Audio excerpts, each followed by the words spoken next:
राजधानी जयपुर के मालवीय नगर इलाके में हुए ट्रिपल हत्याकांड के मामले में अभी पुलिस के हाथ खाली है। घटना को बीते हुए 2 दिन हो चुके हैं, लेकिन अभी भी आरोपी पुलिस की पकड़ से दूर है।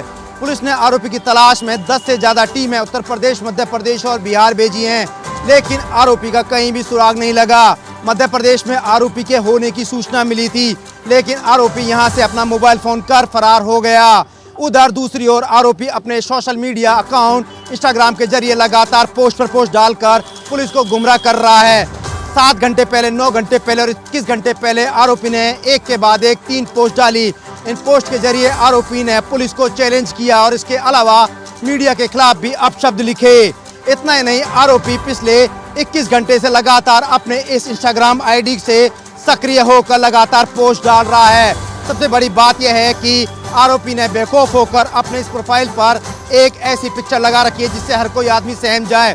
1993 में आई हॉरर मूवी खिलौना बना खलनायक के एक डॉल की पिक्चर आरोपी ने अपने प्रोफाइल पर लगा रखी है, जिसके जरिए आरोपी एक धारदार चाकू दिखाकर लोगों को डराने और धमकाने का यहाँ पर काम कर रहा है।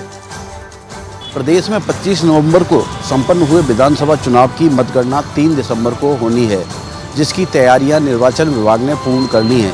इसके तहत आज मुख्य निर्वाचन अधिकारी प्रवीण गुप्ता जयपुर के राजस्थान कॉलेज व कॉमर्स कॉलेज पहुंचे, जहां पर मतगणना स्थलों का जायजा लिया और कुछ अनियमितताएं मिलने पर व्यवस्थाओं को सुधारने के निर्देश भी दिए। समाचार प्लस से खास बातचीत करते हुए उन्होंने बताया कि प्रदेश के 33 जिला मुख्यालयों पर मतगणना केंद्र बनाए गए हैं, जहां पर 199 विधानसभा क्षेत्रों की मतगणना होगी। आरओ और एआरओ पूरी तरह से मुस्तैद रहेंगे। वहीं चुनाव पर्यवेक्षक की नज़र में पूरा मतगणना रहेगा। इसी के साथ उन्होंने बताया कि प्रदेश में सुरक्षा की दृष्टि से 146 अर्धसैनिक बलों की सुरक्षा जाब्ता तैनात किया गया है। त्योहारी सीजन के चालू होने के साथ ही फूलों का व्यवसाय ठप होता नजर आ रहा है। जहां तक देखा जा रहा है कि सर्दी के अंदर मावट होने के बावजूद गुलाब के फूलों की आवक तेज गति से देखी जा रही है, परंतु बाजार है जो मंदी काल का नजर आ रहा है। वेडिंग और त्योहारी सीजन शुरू होने के बाद भी फूलों का व्यापार दिखाई नहीं दे रहा। मंडी में हालात बद से बदतर हो जा रहे हैं। फूल का बाजार इन दिनों कमजोर चल पड़ा है। जनता बाजार स्थित फूल मंडी में गुलाब, हजारे और गेंदे के फूलों की बिक्री कम हो रही है। गुलाब के फूल का भाव 60 रुपये प्रति किलो के हिसाब से बिक रहा है। गुलाब के फूलों का कारोबार करने वाले व्यापारियों ने बताया कि मावट की बारिश होने के बाद गुलाब की अधिक खेती हो रही है। साथ ही राजस्थान से बाहर का भी गुलाब अधिक मात्रा में आ रहा है। इस कारण से गुलाब की कीमतों में गिरावट देखी जा रही है। गुलाबों के फूलों में अधिक गुलाबों और अन्य फूलों की पत्तियों की अधिक मांग देखी जा रही है। गुलाबों के फूलों की केवल मालाओं की ही बिक्री होती नजर आ रही है। त्योहारी सीजन चालू होने के बाद भी गुलाबों की बिक्री नहीं हो पा रही है। क्या आगामी 3 दिसंबर को विधानसभा चुनाव में गुलाबों की बिक्री अधिक हो पाएगी या नहीं, ये तो आने वाला वक्त ही बता पाएगा। जयपुर की 19 विधानसभाओं पर 199 प्रत्याशी अपना भाग्य आजमा रहे हैं। 3 तारीख को काउंटिंग होगी और काउंटिंग में किस तरीके के फैसले आएंगे वो तो देखने वाले होंगे। वहीं अगर हम बात करें राजस्थान कॉलेज में 9 तो कॉमर्स कॉलेज में 10 विधानसभाओं की जो है मतपेटियां रखवाई गई हैं। यहाँ पर 317 टेबलों पर 412 राउंड में 38.78 लाख वोटों की जो है गणना की जाएगी। 2000 कार्मिकों को पहले ही जो है प्रशिक्षण दिया जा चुका है।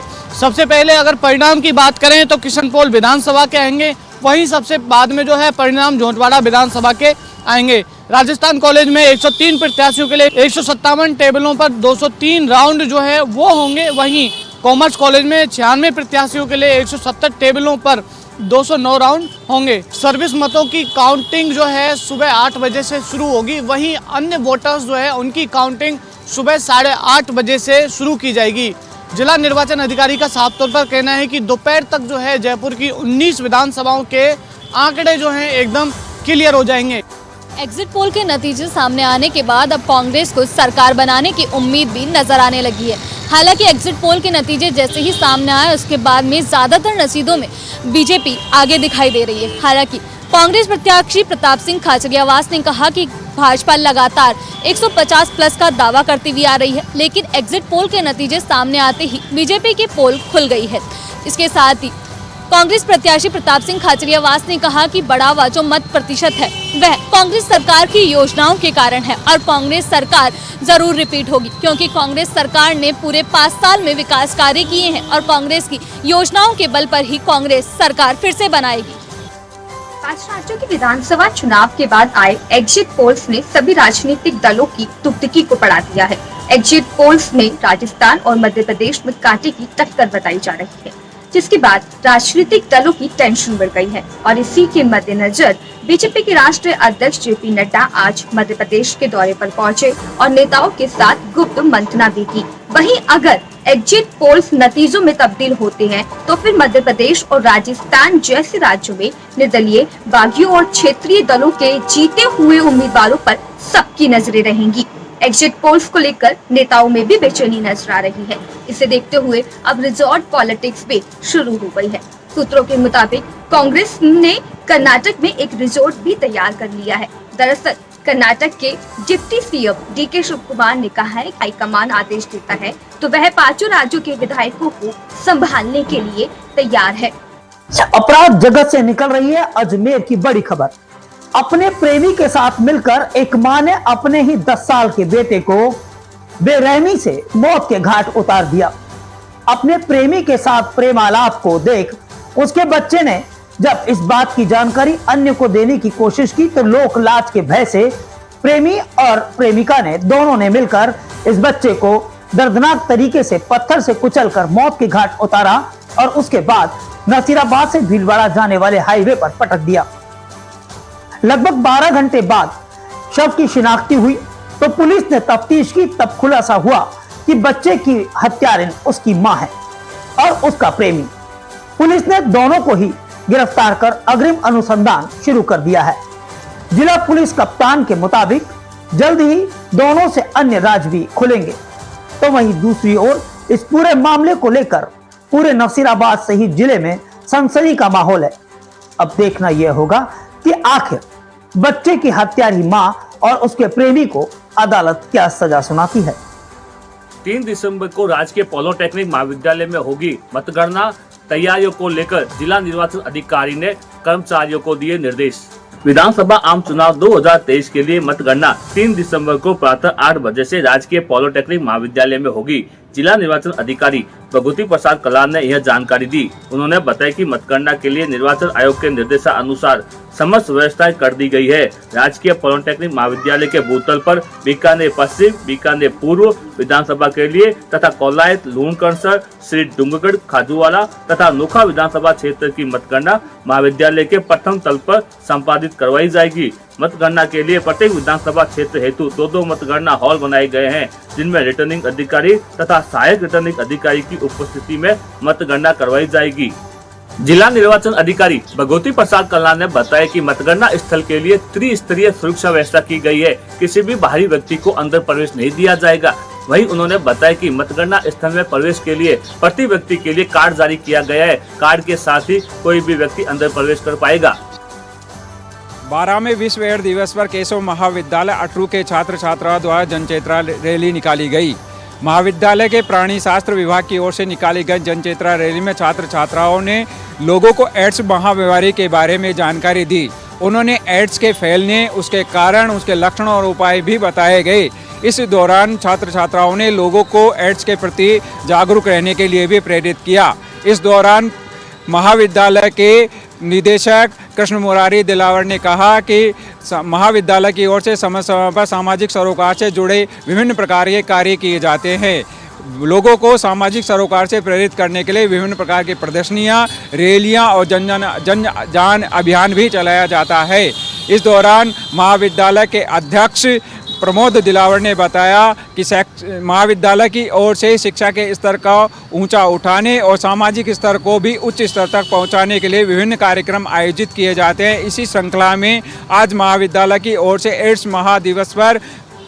एड्स विश्व दिवस पर जन चेतना रैली का आयोजन किया गया है। लोगों को इस महामारी के बचाने के लिए उपाय भी बताए गए हैं। इस दौरान महाविद्यालय की प्राचार्य डॉक्टर सीमा राणावत ने महाविद्यालय के कर्मचारियों और रैली में भाग लेने वाले सभी छात्र छात्राओं के लिए धन्यवाद ज्ञापित किया।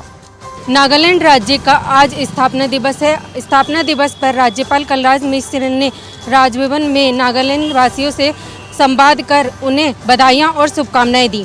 राज्यपाल ने कहा कि नागालैंड जनजाति गौरव और अस्मिता से जुड़ा देश का महत्वपूर्ण प्रदेश है। यह प्रदेश भारतीय संस्कृति के जनजातीय गौरव से जुड़ा प्राकृतिक रूप से समृद्ध राज्य है। उन्होंने नागालैंड के विद्यार्थियों से संवाद करते हुए उनकी सांस्कृतिक परंपराओं के साथ प्रदर्शनकारी कलाओं के बारे में भी जानकारी प्राप्त की।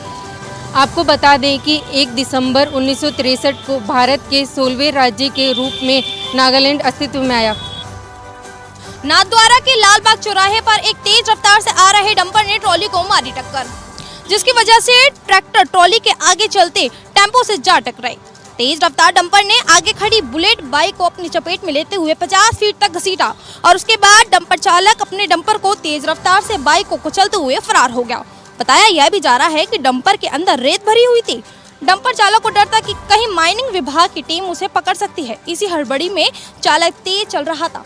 डंपर चालक तेज रफ्तार से लालबाग के नेशनल हाईवे 8 पर सबको टक्कर मारते हुए रेतीले भागा।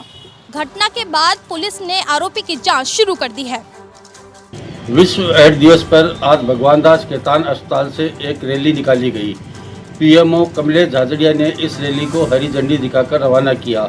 यह रैली शहर के विभिन्न मार्गों से होती हुई कलेक्ट्रेट पहुंची। पीएमओ कमलेश झाझड़िया का यह कहना है कि एड्स ऐसी कोई बीमारी नहीं जिसका कोई इलाज संभव नहीं। अगर शुरू में पता चलता ही आप इससे इलाज करवाना शुरू कर दें तो निश्चित रूप से ही इसका समाधान हो सकता है। इससे डरे नहीं, बचाव ही उपचाव है। पीसीसी चीफ गोविंद सिंह डोटासरा आज सीकर दौरे पर रहे, जहां उन्होंने मीडिया से बातचीत के दौरान कहा कि कांग्रेस की सरकार दोबारा बन रही है, हम दोबारा सरकार बनाने जा रहे हैं। इस दौरान एग्जिट पोल के बारे में उनसे पूछा गया तो एग्जिट पोल के बारे में उन्होंने कहा कि एग्जिट पोल भी सारे फेल हो जाएंगे। अब देखने की बात यह होगी कि 3 दिसंबर को आखिरकार किसकी सरकार बनेगी। गोविंद सिंह डोटासरा ने किया है दावा कि कांग्रेस की सरकार रिपीट हो रही है। जिले के कामा थाना क्षेत्र में गुरुवार को हुई गौकसी की घटना के बाद पुलिस ने गौ तस्करों के खिलाफ एक्शन लेते हुए गौ तस्करों के 4 ठिकानों पर दबिश देकर 270 किलो गौमांस, 2 बाइक व गौमांस बिक्री की 90,120 रुपये की नकदी बरामद की है। हम आपको बता दें कि डीग जिले के कामा क्षेत्र में कल गौ हत्यारों द्वारा एक गौवंश की हत्या कर दी गई थी। घटना को लेकर साधु संतों व गौरक्षकों ने गहरी नाराजगी व्यक्त की थी, जिसके बाद डीग जिला एसपी ब्रजेश ज्योति उपाध्याय के निर्देश पर आज कामा सर्किल के गोपालगढ़, जुरेरा, कैथवाड़ा व कामा थानों की पुलिस व क्यूआरटी पुलिस ने संयुक्त रूप से कामा थाना क्षेत्र के गांव लालपुर, लोहेसर, बिलग व चानिया का गाँव में गौ तस्करों के ठिकानों पर दबिश देकर गौ मांस बिक्री करते हुए 4 गौ तस्करों को गिरफ्तार किया है। पुलिस ने इन 4 ठिकानों से कुल 270 किलो गौमांस व गौकसी के प्रयोग में लिए जाने वाले औजार, छोरा, कुल्हाड़ी व गौमांस बिक्री करने के काम आने वाले तराजू बांट भी बरामद किए हैं। कार्रवाई के दौरान पुलिस ने गौ तस्करों के ठिकाने से 2 बाइक व 90,120 रुपये भी बरामद किए हैं। गौ तस्कर गौमांस को पॉलीथिन में पैक कर इन्हीं बाइकों का सहारा लेकर गांव-गांव जाकर बिक्री करते हैं। गौ तस्करों के खिलाफ कार्रवाई के बाद पुलिस ने जब्त किए गए गौमांस का मेडिकल कराने के बाद थाने के सामने गड्ढा खुदवाकर दफना दिया है। वहीं पुलिस गिरफ्तार किए गए गौ तस्करों से पूछताछ कर उनके अन्य साथियों की भी तलाश कर रही है। धौलपुर जिले में 2 जगह करंट हादसों में 2 लोगों की हुई मौत, एक बालिका व एक 22 वर्षीय युवक की हुई मौत। पुलिस ने दोनों के सबको रखवाया जिला अस्पताल की मोर्चरी में। दरअसल पहला मामला कंचनपुर थाना क्षेत्र के घड़ी खीरना गांव का है। खेत पर पिता को खाना देने जा रही बालिका को खेत में पड़े विद्युत विभाग के तारों पर पैर लगने से करंट दौड़ गया, जिसकी बालिका की मौके पर ही मौत हो गई। वहीं दूसरा मामला सैफुल थाना क्षेत्र के हरपाल का नगला का है। यहाँ शादी विवाह में टेंट का पर लाइट रहे युवक को करंट लग गया, उसकी इलाज के दौरान मौत हो गई। फिलहाल पुलिस ने दोनों के खिलाफ मामला दर्ज कर कार्रवाई शुरू कर दी है। दोनों परिजनों द्वारा दी गई तहरीर पर पुलिस ने मामला दर्ज कर लिया है। पुलिस ने सबका पोस्टमार्टम कराकर परिजनों को सुपुर्द कर दिया गया है। वहीं पुलिस मामले की जांच में जुट गई है। सिरोही जिले में सर्दी का प्रकोप लगातार बढ़ता जा रहा है। प्रदेश का एकमात्र हिल स्टेशन पर लगातार न्यूनतम पारे में गिरावट दर्ज की जा रही है। शुक्रवार को न्यूनतम पारा 3 डिग्री दर्ज किया। वहीं पारे में गिरावट के बाद माउंट आबू में ठिठुरन बढ़ गई है। पर्यटक देर तक होटलों के कमरों में दुबके रहे। सिरोही जिले में लगातार सर्दी का प्रकोप बढ़ने लगा है। दिन तापमान में लगातार गिरावट दर्ज की जा रही है। प्रदेश के एकमात्र हिल स्टेशन माउंट आबू का न्यूनतम तापमान गुरुवार को 5 डिग्री दर्ज किया गया था, तो शुक्रवार को 2 डिग्री गिर कर वह 3 डिग्री पा गया। सर्दी के मौसम के चलते लोगों की दिनचर्या में खासा असर पड़ा है। लोग देर तक घरों में दुबके रहे हैं। साथ ही लोग अलाव के सहारे व गर्म व्यंजनों के सहारे सर्दी भगाने का यत्न कर रहे हैं। माउंट आबू पहुंचे पर्यटक गर्म व्यंजनों के सहारे सर्दी भगाने का यत्न करते देखे के साथ ही वे इस मौसम का जमकर लुत्फ भी उठा रहे हैं। माउंट आबू में पड़ रही सर्दी के सितम के बीच लोग अलाव के सहारे सर्दी को भगाने का यत्न कर रहे हैं। साथ ही माउंट आबू पहुंच रहे पर्यटक इस मौसम का लुत्फ उठा रहे हैं। वे सर्दी में गर्म कपड़ों के सहारे व गर्म व्यंजनों के सहारे सर्दी भगाने का यत्न कर रहे हैं। राजस्थान में 25 नवंबर को चुनाव संपन्न होने के बाद कल गुरुवार को अलग अलग न्यूज चैनलों के एग्जिट पोल आने के बाद भाजपा कांग्रेस में कांटे की टक्कर बताई जा रही है।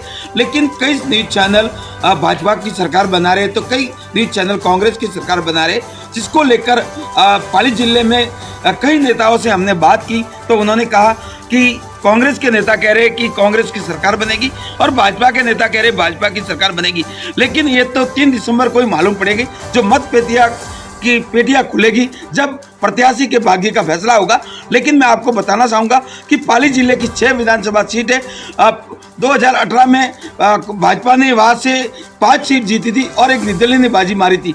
लेकिन 2023 का मैं आपको बताना चाहूँगा कि भाजपा के कई ऐसी कांग्रेस और भाजपा के बीच में कांटे की टक्कर देखने को मिल रही है, जिसके कारण इस बार पाली जिले में कांग्रेस का खाता खोलने की संभावना भी बनती जा रही है। राजस्थान में सरकार कांग्रेस की आती है तो मुख्यमंत्री अशोक गहलोत बनने की बात कर रहे हैं, तो कोई भाजपा के नेताओं से हमने बात की तो उन्होंने कहा जो आला कमान फैसला करेगा उस पर निर्भर होगा।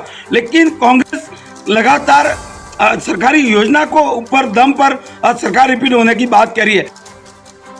चूरू के रतनगढ़ में पुरानी रंजिश को लेकर अपहरण कर मारपीट का मामला सामने आया है। आरोपी बाप बेटों ने मिलकर एक युवक का अपहरण कर उसके साथ मारपीट की है। रतनगढ़ में पुरानी रंजिश को लेकर एक पिता ने अपने 2 बेटों के साथ मिलकर 28 वर्षीय युवक का अपहरण कर लिया और उसके साथ मारपीट कर घायल अवस्था में छोड़ दिया। पीड़ित युवक के परिजनों ने रतनगढ़ पुलिस थाना में मामला दर्ज करा दिया। घटना के बाद युवक को रतनगढ़ जिला अस्पताल में भर्ती करवाया गया, जहां उसे प्राथमिक उपचार के बाद चूरू रेफर कर दिया गया है। फिलहाल पुलिस पूरे मामले की जांच कर रही है। राजस्थान हाईकोर्ट से मुनेश गुर्जर को एक बार फिर बड़ी राहत मिली है। मुनेश गुर्जर को पुनः निलंबित करने के मामले में हाईकोर्ट ने सुनवाई करते हुए निलंबन के मामले में रोक के आदेश दिए हैं। हाईकोर्ट के जस्टिस अनूप दंड ने राज्य सरकार द्वारा निलंबन को रद्द करने के आदेश जारी किए।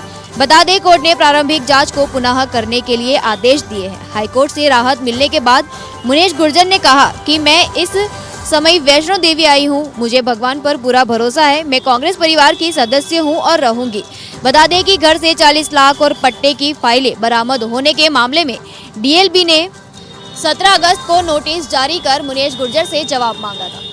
जालोर जिले में चिकित्सा विभाग की लगातार लापरवाही सामने आ रही है। वैसे ही देखा जाए तो बागोड़ा सामुदायिक स्वास्थ्य केंद्र में लगातार समय समय पर अपने नर्सिंग स्टाफ नहीं आने को लेकर आम जन परेशान है। वैसा ही मौसमी बीमारी को लेकर भी भारी लोगों को दिक्कत का सामना करना पड़ रहा है, लेकिन चिकित्सा विभाग है कि ध्यान नहीं दे रहा है।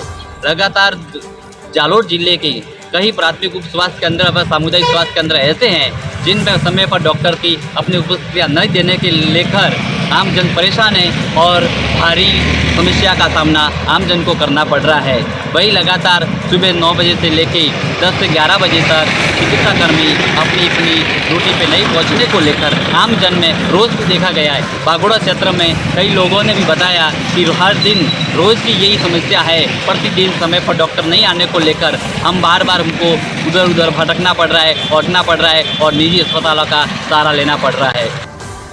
बारां जिला मुख्यालय से 90 किलोमीटर की दूरी पर मध्य प्रदेश बॉर्डर सीमा से सटा हुआ शाहबाद सघन वन क्षेत्र है। साथ ही इस जंगली क्षेत्र की कूनो पालनपुर अभ्यारण्य से भी सीमा मिलती है। ऐसे में इस जंगल में जंगली जानवरों का मूवमेंट हमेशा बना रहता है।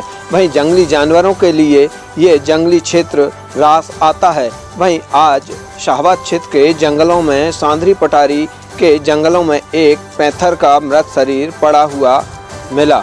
इसकी जानकारी ग्रामीणों ने शाहबाद क्षेत्रीय वनाधिकारी हफीज मोहम्मद को दी। मौके पर हफीज मोहम्मद क्षेत्रीय वनाधिकारी अपने जाप्ते के साथ मौके पर पहुंचे और पैंथर को गाड़ी में रखवाकर शमरानिया पशु चिकित्सालय ले गए। वहां पर उसका पोस्टमार्टम करवाया। उसके बाद क्षेत्रीय वनाधिकारी ने बताया कि प्रथम दृष्टया इस पैंथर के शरीर पर कोई चोट के निशान नहीं हैं, या तो ये स्वाभाविक रूप से इसकी मौत हुई है या फिर किसी बीमारी से इसकी मौत हुई है। ये तो पोस्टमार्टम रिपोर्ट आने के बाद खुलासा हो पाएगा। फिलहाल इस मामले की जांच पड़ताल जारी है। अटरू से कांग्रेस प्रत्याशी पाना चंद मेघवाल का एक एग्जिट पोल को लेकर के एक बयान सामने आया है। मेघवाल ने कहा राजस्थान में बनेगी कांग्रेस की सरकार। कांग्रेस प्रत्याशी मेघवाल ने कहा कि पिछली 5 साल की हमारी सरकार ने जिस प्रकार से राजस्थान में जनता के लोक कल्याण काम किए हैं और विकास के काम किए हैं और प्रदेश में जो शांति भाईचारा बनाकर रखा है, उसी को देखते हुए 3 दिसंबर को हमारे पक्ष में फैसला आएगा। राजस्थान में जो रिवाज चल रहा है, एक बार कांग्रेस एक बार भाजपा की सरकार, यह रिवाज इस बार बदलेगा। हम सट्टा बाजार पर विश्वास नहीं करते हैं। हमने जो कार्य किए हैं उसी को देखकर जनता ने हमें वोट दिया है। इस बार राजस्थान में कांग्रेस की सरकार बनेगी। पीने के पानी की समस्या से जूझ रहे खेड़ली के कस्बे के विभिन्न वार्डों के निवासियों ने आज भारी आक्रोश प्रदर्शन करते हुए जलदाय विभाग के कार्यालय पर विरोध प्रदर्शन किया। आज दोपहर खेड़ का मड़, कजोली का नंगला सहित विभिन्न वार्डों के लोग एकत्रित होकर जलदाय विभाग के खेड़ली कार्यालय पहुंचे, जहां जलदाय विभाग के अधिकारियों को खरी खोटी सुनाई। लोगों ने आरोप लगाया कि जलदाय विभाग के अधिकारी पीने के पानी को लेकर गंभीर नहीं है, हमेशा संतुष्टि पूर्वक भी जवाब नहीं देते हैं। लोगों द्वारा 500 से 600 रुपए में पानी खरीदना पड़ रहा है। 15-15 दिन तक पानी नहीं आने से लोग परेशान हो जाते हैं। सूचना पर नगरपालिका चेयरमैन सहित कई पार्षद भी मौके पर पहुंचे। लोगों ने अधिकारियों से कहा कि मौके पर जिम्मेदार अधिकारियों को बुलाया जाए, जिससे कि तालाबंदी और पंपसेट आदि के को खोला जाए, जिस पर मौके पर अधिकारी आए, जिन्होंने लोगों से वार्ता की और शीघ्र ही पानी के निराकरण का भी आश्वासन दिया। गौरतलब है कि खेड़ली और कठुमर क्षेत्र में पीने के पानी की भारी समस्या बनी हुई है, जिसको लेकर जलदाय विभाग के अधिकारी कभी भी गंभीर नहीं रहते हैं, जिसको लेकर आज लोगों ने भारी आक्रोश और भारी विरोध प्रदर्शन किया। भारतीय जनता पार्टी के पूर्व अध्यक्ष सतीश पूनिया आज बांसवाड़ा जिले के दौरे पर रहे। उन्होंने बांसवाड़ा में त्रिपुरा सुंदरी मंदिर पर जाकर दर्शन किए और माता रानी से अर्ज लगाई। साथ ही उन्होंने विशेष पूजा अर्चना की। निकुंज मोहन पंड्या के नेतृत्व में यह पूजा अर्चना की गई। त्रिपुरा सुंदरी मंदिर में दर्शन करे और प्रदेश में सरकार भाजपा की बने, प्रदेश की खुशहाली की कामना भी की। इतना ही नहीं, जब उनसे पूछा गया कि इस बार मुख्यमंत्री का चेहरा कौन होगा, तो उन्होंने साफ कहा कि जो आला कमान और पार्टी तय करती है वही हमारा चेहरा होगा मुख्यमंत्री का। मरुद्रा में राज बदलेगा या रिवाज बदलेगा, इसका निर्णय तो 3 दिसंबर को होने वाली मतगणना के बाद ही साफ हो पाएगा। मगर मतगणना को लेकर जिला निर्वाचन विभाग ने पूरी तैयारियां कर ली है। करीब 133 मतगणना के लिए टेबल बनाई गई है। 22 से अधिक मतगणना के कक्ष बनाए गए हैं, जिसमें रिटर्निंग अफसरों की देखरेख में मतगणना होगी। मतगणना को लेकर तैयारियों को जो अंतिम रूप दिया गया और आज मतगणना कर्मचारियों का स्पेशल प्रशिक्षण भी रखा गया। जिला निर्वाचन अधिकारी आशीष मोदी का दावा है कि मतगणना को लेकर सभी तैयारियां पूरी कर ली गई है और किसी तरह की कोई कसर नहीं छोड़ी जा रही है। वहीं सुरक्षा व्यवस्था का जिम्मा जिला पुलिस अधीक्षक श्याम सिंह ने ले रखा है और उनके नेतृत्व में पूरी जिले में निर्वाचन और मतगणना के अब तक का जो शांतिपूर्वक हुआ उसको लेकर उन्होंने भी संतोष जाहिर किया है। जिले में चिकित्सा एवं स्वास्थ्य सेवाओं की समक्ष बैठक जिला कलेक्टर सभागार में जिला कलेक्टर सुनीति भारद्वाज की अध्यक्षता में आयोजित की गई। बैठक में जिला के सभी ब्लॉक मुख्य चिकित्सा अधिकारियों एवं स्वास्थ्य केंद्रों के चिकित्सा अधिकारियों की वीडियो कॉन्फ्रेंस के मध्य बैठक में सभी अधिकारी जुड़े। टिमका थाना जिले में जिला कलेक्टर के सभागार भवन में आज चिकित्सा एवं स्वास्थ्य सेवाओं के समक्ष बैठक का जिला कलेक्टर सुनीति भारद्वाज की अध्यक्षता में आयोजित की गई। बैठक में जिला के सभी ब्लॉक मुख्य चिकित्सा अधिकारी एवं स्वास्थ्य केंद्रों के चिकित्सा अधिकारी वीडियो कॉन्फ्रेंस के माध्यम से बैठक में जुड़े। बैठक में चीन में फैल रही बीमारी को लेकर चर्चा की गई। बैठक में जिला कलेक्टर सुनीति भारद्वाज में चीन में श्वसन रोग के मामले को लेकर वर्दी को देखते हुए जिले के सभी चिकित्सा प्रबंधक को अलर्ट कर दिया गया है। उन्होंने कहा है कि अभी भारत के अंतर चिंताजनक नहीं है, फिर भी हमें अलर्ट मोड पर रहना है। चीन में फैल रही बीमारी को लेकर अब राजस्थान के नीमका थाना जिले में भी सभी चिकित्सा प्रबंधकों को भी अलर्ट कर दिया गया है। प्रतापगढ़ जिले के दमोतर थाना क्षेत्र के दुडली ठांडा गांव में दो परिवार में हुआ खूनी संघर्ष। जिला चिकित्सालय में उपचार जारी। दमोतर थाने में कराया गया है मामला दर्ज। प्रतापगढ़ दमोतर थाना क्षेत्र के दुदली टांडा गांव में पुराने विवाद को लेकर दो परिवार में खूनी संघर्ष हुआ, जिसमें मारपीट में गंभीर घायलों को जिला चिकित्सालय में भर्ती करवाया गया है, जहां पर उपचार जारी है। जानकारी देते हुए दुदली टांडा निवासी किशोर मेघवाल ने दमोतर थाना में मामला दर्ज कराया है। इधर जिला पुलिस अधीक्षक को भी परिवार पेश किया है। किशोर मेघवाल ने बताया कि उसकी बुआ लक्ष्मी और उनकी पत्नी पर ताबड़तोड़ वार किए गए हैं, जिससे वो घायल हो गई है। महिला लक्ष्मीबाई ने बताया कि पुराने विवाद के चलते उनके परिवार के लोगों ने लक्ष्मीबाई व उनके साथ मारपीट की है, जिस मामलों को लेकर दोनों पक्ष की ओर थाने में मामला दर्ज किया गया है। मामला अनुसंधान कर अधिकारी जांच कर रहे हैं। प्रतापगढ़ जिले के दमोतर थाने में मामला दोनों पक्षों की ओर से दर्ज कराया गया है और पुलिस अधीक्षक को भी परिवार दर्ज कराया गया है। इस मामले में अनुसंधान अधिकारी जांच कर रहे हैं। जांच के बाद संबंधित के खिलाफ कार्रवाई की जाएगी। श्री गंगानगर जिले में नकली डीएपी की शिकायत पर अधिकारी पहुंचे बिंजवाइला में दुकान से भरे डीएपी खाद के सैंपल। वहीं व्यापारी के गोदाम को किया गया सीज। सावंतसर के किसान ने की थी नकली डीएपी की शिकायत। बिंजवाइला से खरीदी गई डीएपी नकली होने की शिकायत पर कृषि अधिकारी किसान को लेकर बिंजवाइला डीलर के यहां दुकान पर पहुंचे और तथा डीएपी के सैंपल लिए। सावंतसर के एक किसान ने कृषि विभाग के संयुक्त निर्देशक जीआर मटोरिया को फोन कर बिंजवाइला से खरीदी गई डीएपी नकली होने की शिकायत दर्ज करवाई थी। किसान की शिकायत मिलने पर सहायक निर्देशक कृषि सुशील कुमार शर्मा है जो सावंतसर के किसान से संपर्क किया और उनके साथ लेकर डीएपी जहां से खरीदी थी उस शॉप पर पहुंचे तथा डीलर की ओर से बेची जा रही डीएपी सहित अन्य उर्वरकों के सैंपल लिए। संयुक्त निर्देशक जीआर मटोरिया ने बताया कि किसान ने फोन पर बिंजवाइला में डीएपी खरीदने की बात करते हुए डीएपी नकली होने की जानकारी दी थी। इस पर किसान के साथ डीलर की यहां पर टीम भेजकर सैंपल लिए गए हैं। सैंपल जांच में डीएपी में मिलावट पाई जाती है तो संबंधित डीलर के खिलाफ सख्त कार्रवाई की जाएगी। सीटों के 26 प्रत्याशियों के भाग्य का फैसला 3 दिसंबर को बूंदी पीजी कॉलेज में होगी मतगणना। जनता वेबसाइट एवं वोटर हेल्पलाइन के जरिए देख सकेंगे नतीजे। मतगणना कार्मिकों द्वारा पूर्ण कर ली गई है प्रक्रिया। जिले की तीनों सीटों के 26 प्रत्याशियों के भाग्य का फैसला 3 दिसंबर को बूंदी पीजी कॉलेज में होगी मतगणना।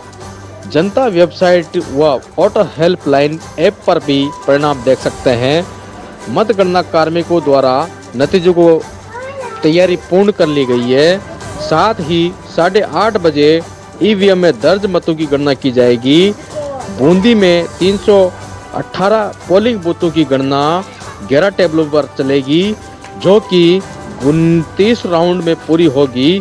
इसी प्रकार से केशोराय पाटन विधानसभा के 291 वोटों की गणना 27 राउंड में पूरी होगी। हिंडोली विधानसभा के 243 वोटों की गणना 26 राउंड में पूरी होगी। वहीं प्रशासन की तरफ से 100 मीटर के दायरे में त्रिस्तरीय सुरक्षा बंदोबस्त रहेंगे। बूंदी के तीनों सीटों की ईवीएम पीजी कॉलेज कैंपस में कड़े बंदोबस्त के बीच रखा गया है।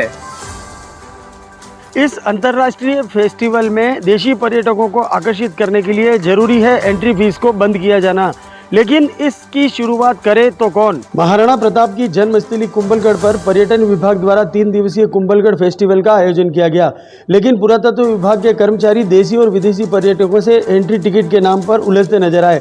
टिकट की मांग को लेकर कर्मचारियों ने पर्यटकों के साथ बदसलूकी और धक्का मुक्की तक कर डाली, जिससे नाराज होकर कई पर्यटक बिना फेस्टिवल देखे ही घर लौट गए। इस फेस्टिवल को सफल बनाने के लिए पर्यटन विभाग भरसक प्रयास कर रहा है, लेकिन पुरातत्व विभाग का ऐसा रवैया इस आयोजन को विफल बनाने के लिए ही काफी है। राजस्थान पर्यटन विभाग और जिला प्रशासन के संयुक्त तत्वाधान में 3 दिवसीय कुंभलगढ़ फेस्टिवल का आज से आगाज हुआ, लेकिन एंट्री फीस के और टिकट के नाम पर पर्यटकों से बदसलूकी कर पुरातत्व विभाग परिवहन विभाग के मंसूबों पर ही पलीता लगा रहा है। चित्तौड़गढ़ एससीबी की टीम ने सरपंच को भ्रष्टाचार करते हुए रंगे हाथ किया गिरफ्तार। सरपंच ने पट्टा देने के एवज में 2,40,000 रुपए की मांग की थी, लेकिन 1 लाख रुपए नगद राशि लेने के साथ में एससीबी की टीम ने किया है गिरफ्तार। आपको बता दें, राशमिक तहसील के क्षेत्र का ये पूरा मामला है, क्योंकि सरपंच जो है होते हैं चुनाव में पैसा तो खर्च कर देते हैं, लेकिन वो पैसा निकालने के लिए आम जनता पर बोझ पड़ता है, और आम जनता के जब काम पड़ते हैं तो आम जनता के काज करने के एवज में सरपंच ने जो राशि मांगी थी वो राशि कहीं न कहीं सरपंच के गले की फांस बन गई है, क्योंकि फरियादी ने एससीबी के अंदर अपना एक आवेदन प्रस्तुत किया था कि सरपंच ने उनसे पैसे की मांग की है।